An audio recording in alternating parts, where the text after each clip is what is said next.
اس کے علاوہ مخالف گروپ کی عورتوں نے پروپیگنڈا بھی شروع کر دیا اور اب وہ سب سے یہی کہتی، ارے ہم تو جب جانے کہ جو کچھ ہم کہیں وہ ہمیں منگا کر دے۔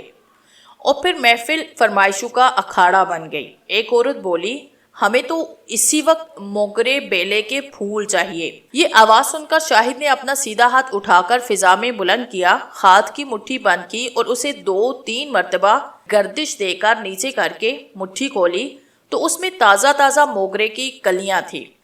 ایسے معلوم ہو رہا تھا کہ جیسے ابھی توڑ کر لائی گئی ہیں۔ ایک دن ایک عورت نے الائچیوں کی فرمائش کی، وہ بھی اسی طرح پوری ہوئی، لیکن مخالف گروپ اب بھی مطمئن نہیں تھا۔ اس لیے ایک عورت نے تازہ تازہ گلاب جامن کی فرمائش کی۔ ایسے دکھائی دیتا تھا کہ وہ اس قسم کی فرمائش کے متعلق پہلے سے طے کر کے آئی تھی۔ اس نے سوچا ہوگا کہ بند مٹھی میں مٹھائی کا آنا مشکل ہے، مگر گلاب جامنوں کی فرمائش سن کر شاہد نے فضا میں ہاتھ گھمایا اور پھر اس خاتون کی طرف اشارہ کرتے ہوئے کہا، دیکھیے آپ کے پاس گلاب جامن ہیں۔ شاہد کی بات سن کر وہ خاتون بہت زیادہ پریشان ہوئی۔ پہلے تو انہوں نے ادھر ادھر دیکھا، پھر اپنے جسم کے آس پاس دیکھنے لگی۔ یکایک ان کا ہاتھ فرش پر پھیلے ہوئے دوپٹے پہ پڑا۔ خاتون ایک دم گھبرا کر اچھل پڑی۔ ایسے معلوم ہوتا تھا جیسے انہوں نے سانپ پکڑ لیا ہو۔ اس اچھل کود میں اس کے دوپٹے کا پلو ہٹا تو سب کی نظروں کے سامنے ایک بانس کی بنی ہوئی چھوٹی سی ٹوکری کے اندر کاغذ میں لپٹی ہوئی گلاب جامنیں موجود تھے۔ یہ دیکھ کر ان کے چہرے کا رنگ اڑ گیا۔ دوسری عورتیں یہ کرشمہ دیکھ رہی تھی۔ اب سب حیرانگی کے عالم میں تھی کہ شاہد نے آہستہ سے ہاتھ اٹھاتے ہوئے کہا، میں جناتوں کا سردار ہوں، میں خود کسی کو پریشان کرنا پسند نہیں کرتا، اسی لیے آپ لوگ بھی آئندہ مجھے پریشان کرنے کی کوشش مت کریں۔ میں تو اس لڑکے کے پاس صرف قرآن شریف سننے آتا ہوں۔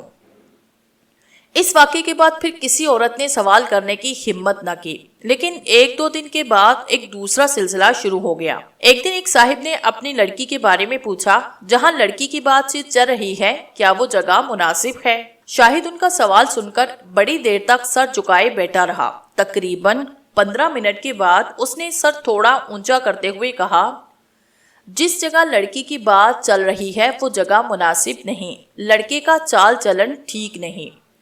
اور ہوا بھی یہی۔ ان صاحب نے شاہد کا جواب سن کر جب اچھی طرح انکوائری حاصل کی تو پتہ چلا کہ یہ بات بالکل صحیح ہے۔ اسی طرح ایک محترمہ کا 14-15 سالہ لڑکا ایک ہفتے سے غائب تھا۔ پولیس میں بھی رپورٹ لکھوائی گئی اور لاہور سے باہر رہنے والے عزیزوں کو خط اور فیکس کیے گئے، لیکن ہر جگہ سے نفی میں جواب ملا۔ ماں باپ الگ پریشان تھے۔ ماں نے جب اپنے لڑکی کے متعلق شاہد سے سوال کیا تو وہ پہلے بڑی دیر تک خاموش بیٹھا رہا اور پھر آہستہ آہستہ ہاتھ ہلاتے ہوئے بولا، آج شام تک تیرا لڑکا واپس آ جائے گا۔ اور بعد میں معلوم ہوا کہ اسی دن شام کو ان کے صاحبزادے صاحب تشریف لے آئے۔ ہوا کچھ یوں تھا کہ وہ ماں باپ کے لاڈلے تھے۔ ایک دن ماں باپ نے کسی بات پر ڈانٹا، وہ اس چیز کو برداشت نہ کر سکے اور گھر سے نکل گئے اور پھر خود ہی گھر آ گئے۔ لیکن مجھے تو ان چیزوں سے کوئی خاص دلچسپی نہ تھی، میں تو اصلیت معلوم کرنا چاہتا تھا، اس لیے میں شاہد سے تنہائی میں ملنے کی فکر میں رہا۔ ایک دن وہ مجھے میدان میں جاتے ہوئے ملا۔ میں اسے بڑے تالاب کے کنارے لے گیا، اس لیے کہ اس قسم کی باتوں کے لیے تنہائی کی ضرورت تھی۔ چٹانوں پر بیٹھنے کے بعد میں نے اسے پورا واقعہ سنانے کو کہا۔ پہلے تو وہ انکار کرتا رہا، آخر بڑی مشکل سے راضی ہوتے ہوئے بولا، یہ تو تمہیں معلوم ہے کہ میں شاہی مسجد میں والد صاحب سے قرات سیکھ رہا ہوں، کبھی میں گھر واپس آ جاتا ہوں اور کبھی رات میں وہیں رہ جاتا ہوں۔ یہ اب سے کئی مہینے پہلے کی بات ہے۔ ایک رات میں مسجد کے باہر لان میں سو رہا تھا۔ والد کی طبیعت ٹھیک نہیں تھی، اس لیے وہ حجرے میں تھے۔ سوتے میں اچانک ایسا محسوس ہوا کہ کسی نے مجھے اٹھا کر بٹھا دیا ہو۔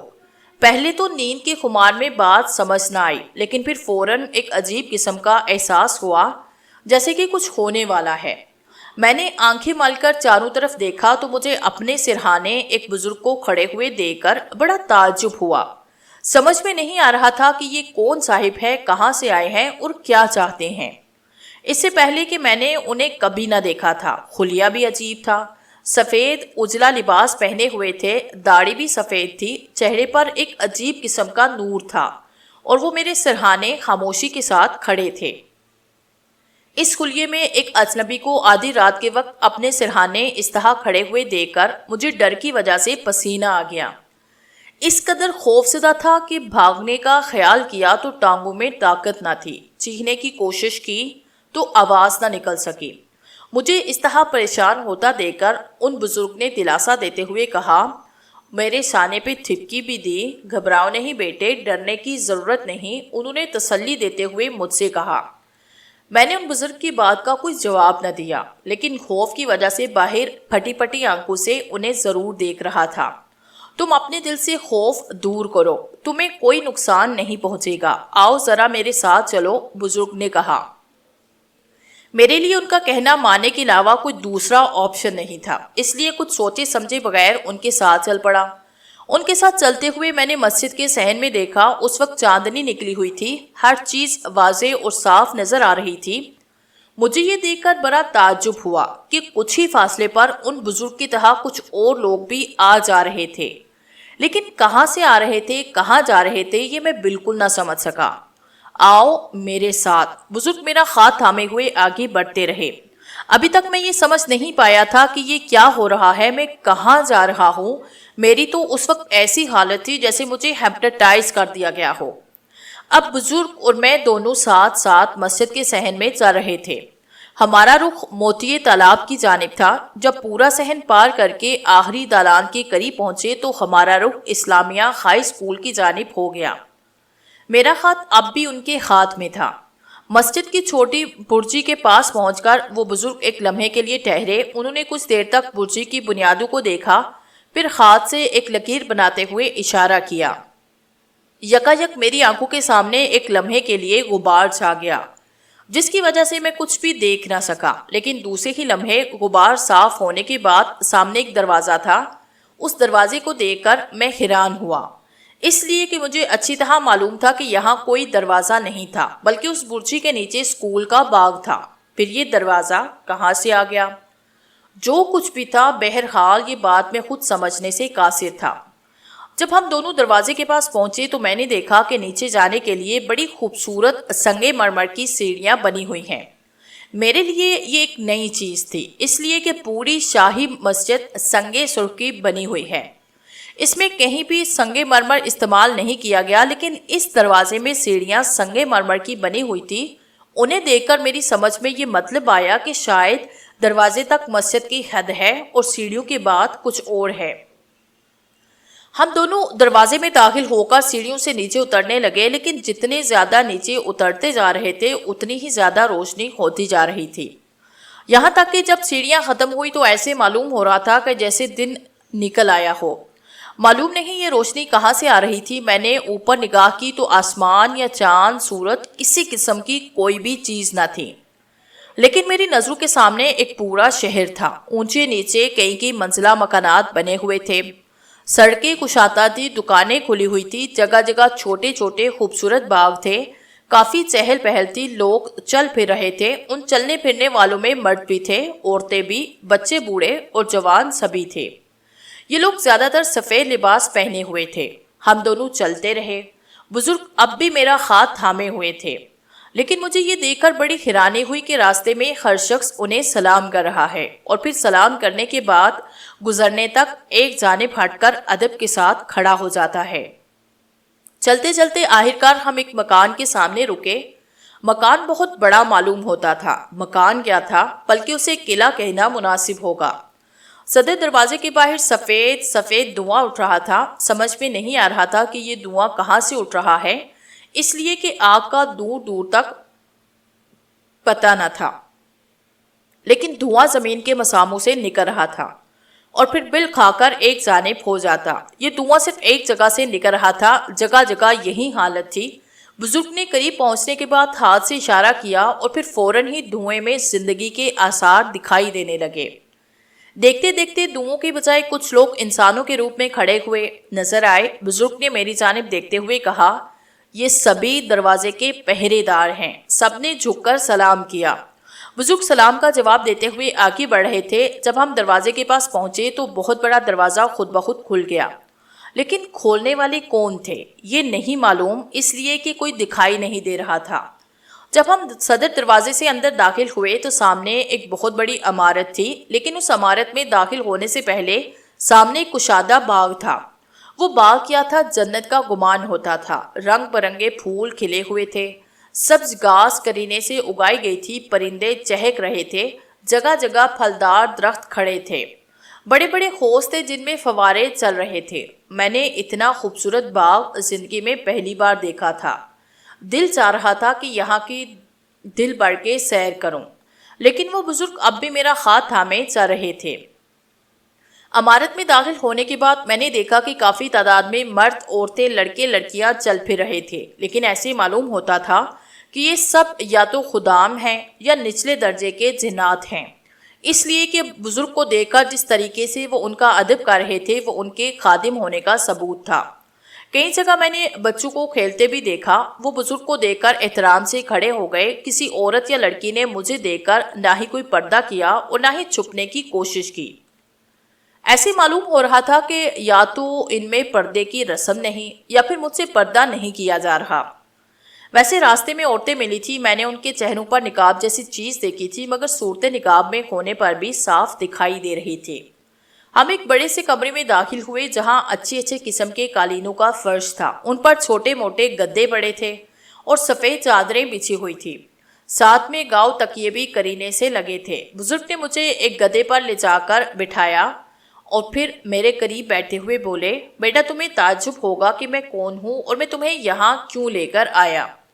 ان کے سوالات کا میں کوئی جواب نہ دے سکا۔ ایسے معلوم ہو رہا تھا کہ میرے سوچنے سمجھنے کی صلاحیت ختم ہو چکی ہے، اس لیے خاموشی سے ان کی صورت دیکھنے لگا۔ بیٹا ڈرو نہیں، مجھ سے بات کرو، بزرگ صاحب نے شفقت بھرے لہجے میں مجھ سے کہا۔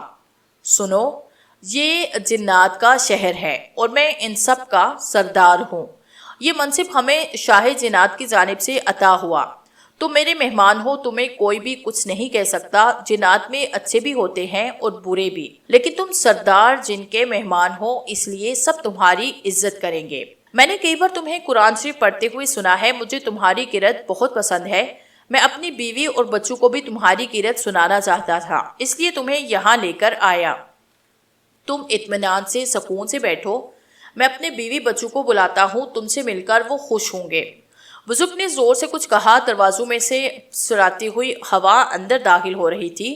ہوا اس قدر تیز تھی کہ یکایک مجھے سردی کی وجہ سے کپ کپی محسوس ہونے لگی۔ خوف کی وجہ سے میرا رنگ پیلا ہو رہا تھا اور میں آنکھیں پھاڑے ہوئے چاروں طرف دیکھ رہا تھا کہ دیکھو اب کیا ہوتا ہے۔ ابھی میں کپ کپی پر قابو حاصل کرنے کی کوشش کر ہی رہا تھا کہ چاروں طرف لرزتے ہوئے خیلے نظر آئے اور دیکھتے ہی دیکھتے وہ سائے جسموں میں تبدیل ہونا شروع ہو گئے۔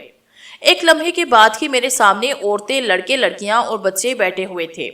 یہی وہ بچہ ہے جس کے بارے میں نے تم لوگوں کو بتایا تھا۔ اس کا نام شاہد ہے اور یہ بڑی اچھی قرأت سے قرآن شریف پڑھتا ہے۔ آج میں تمہارے پاس اس لیے لایا ہوں کہ تم بھی اس کی قرأت سن سکو۔ اچھا پہلے اس کی خاطر توازے کرو، پھر یہ تمہیں قرآن شریف سنائے گا۔ بزرگ کے اتنا کہنے پر پورا کمرہ سفید سفید دھوئیں سے بڑھ گیا۔ پھر چند لمحوں کے بعد ہوا زور سے چلنا شروع ہوئی، لیکن جب ہوا کا زور کم ہوا تو کمرے میں ایک بہت بڑا دسترخوان بچھا ہوا تھا، جس پر ہر قسم کے پھل اور مٹھائیاں کرینے سے پلیٹوں میں رکھی ہوئی تھی۔ پینے کے لیے ایک نئے قسم کا شربت تھا۔ اس کا رنگ نہ تو پوری طرح سفید تھا اور نہ لال، بلکہ عجیب طرح کا رنگ تھا۔ پینے میں اتنا اچھا تھا کہ جی چاہتا تھا کہ پیتے ہی چلے جاؤں۔ مجھے اس وقت نہ تو بھوک تھی اور نہ ڈر کی وجہ سے کھانے کی خواہش تھی، لیکن بزرگ کے اصرار پر کھانا پڑا۔ میرے کھانا شروع کرنے کے بعد دوسرے لوگوں نے بھی کھانے میں میرا ساتھ دیا۔ مٹھائی بالکل تازہ تھی، ایسی معلوم ہو رہا تھا کہ جیسے حلوائی کی دکان سے گرم گرم ابھی لائی گئی ہو۔ اسی طرح پھل بھی یہ معلوم ہو رہے تھے کہ جیسے ابھی درختوں سے توڑ کر لائے گئے ہوں۔ کچھ دیر میں کھانے سے فارغ ہونے کے بعد اطمینان سے بیٹھ کر سب میری جانب دیکھنے لگے۔ اب کافی حد تک میرا ڈر بھی دور ہو چکا تھا، اس لیے بزرگ کی فرمائش پر سورہ جن کا ایک رکوع میں نے قرأت کے ساتھ سنایا۔ پڑھنے کے دوران سب نے مرحبا مرحبا کی تکرار کی۔ کچھ دیر کے بعد بزرگ نے اپنے گھر والوں کی جانب دیکھتے ہوئے کہا، دیکھا لڑکا کتنا اچھا پڑھتا ہے، ان کو یہاں بلا لیجیے گا۔ سب نے یک زبان ہو کر کہا، ہاں میں انہیں یہاں لایا کروں گا، میرا خیال ہے کہ تم لوگوں کو بھی ان سے قرأت سیکھنا چاہیے۔ اچھا بیٹا چلو میں تمہیں چھوڑ رہا ہوں، لیکن ایک بات یاد رکھنا، اب میرا سایہ تم پر رہے گا مگر تم ڈرنا نہیں۔ ابھی بزرگ نے بات ختم ہی کی تھی کہ یکایک باہر سے آوازیں آنا شروع ہوئی۔ ایسے معلوم ہو رہا تھا جیسے کسی شخص پر سختی کی گئی ہو اور وہ اس اذیت پر کرا رہا ہو۔ بزرگ نے اپنی زبان میں کچھ کہا، ان کے منہ سے ابھی بات ختم ہوئی تھی کہ یکایک کمرے میں دھماکہ ہوا۔ اس دھماکے کے ساتھ ایک دھواں اٹھا اور دیکھتے ہی دیکھتے ایک جن نمودار ہوا، لیکن وہ تنہا نہیں تھا بلکہ اس کے ساتھ ایک دوسرا جن بھی تھا جس کو پہلا جن مضبوطی کے ساتھ اپنی گرفت میں لیے ہوئے تھا۔ ایسے لگ رہا تھا کہ دوسرا جن ملزم ہے جس کو پہلا جن پکڑ کر لایا ہے۔ کیا بات ہے؟ بزرگ نے پہلے جن سے پوچھا۔ اس نے پھر شرارت کی۔ بتاؤ، بزرگ نے ملزم سے کہا۔ میں راستے میں کھڑا تھا کہ ایک شخص نے مجھے لکڑی ماری۔ کس روپ میں کھڑے تھے؟ کالے کتے کے روپ میں۔ پھر تو نے کیا کیا؟ میں نے اس شخص کے گھر کو آگ لگا دی۔ تم نے شرارت کی ہے۔ اس آدمی کو کیا معلوم تھا کہ کتے کے روپ میں جن ہے؟ ویسے بھی کسی جن کو انسان کے ستانے کی ممانعت ہے، لیکن تم نے ایک انسان کے گھر میں آگ لگائی ہے، اس لیے اب تمہاری یہ سزا ہے کہ 6 مہینے تک تم کتا بن کر انسانوں کی بستی میں گھومو گے، اور اس عرصے میں تم نے کسی قسم کی شرارت کی تو اس کی سزا تمہیں ملے گی۔ لے جاؤ اسے۔ بزرگ کے لے جاؤ کی آواز کے ساتھ ہی دونوں جن ہوا میں تحلیل ہونا شروع ہوئے اور دیکھتے ہی دیکھتے نظروں سے غائب ہو گئے۔ میں اس عجیب قسم کی عدالت اور فیصلے کو دیکھ کر بڑا تعجب کر رہا تھا۔ نہ وکیل، نہ گواہ اور نہ کسی اور قسم کی عدالتی کارروائی۔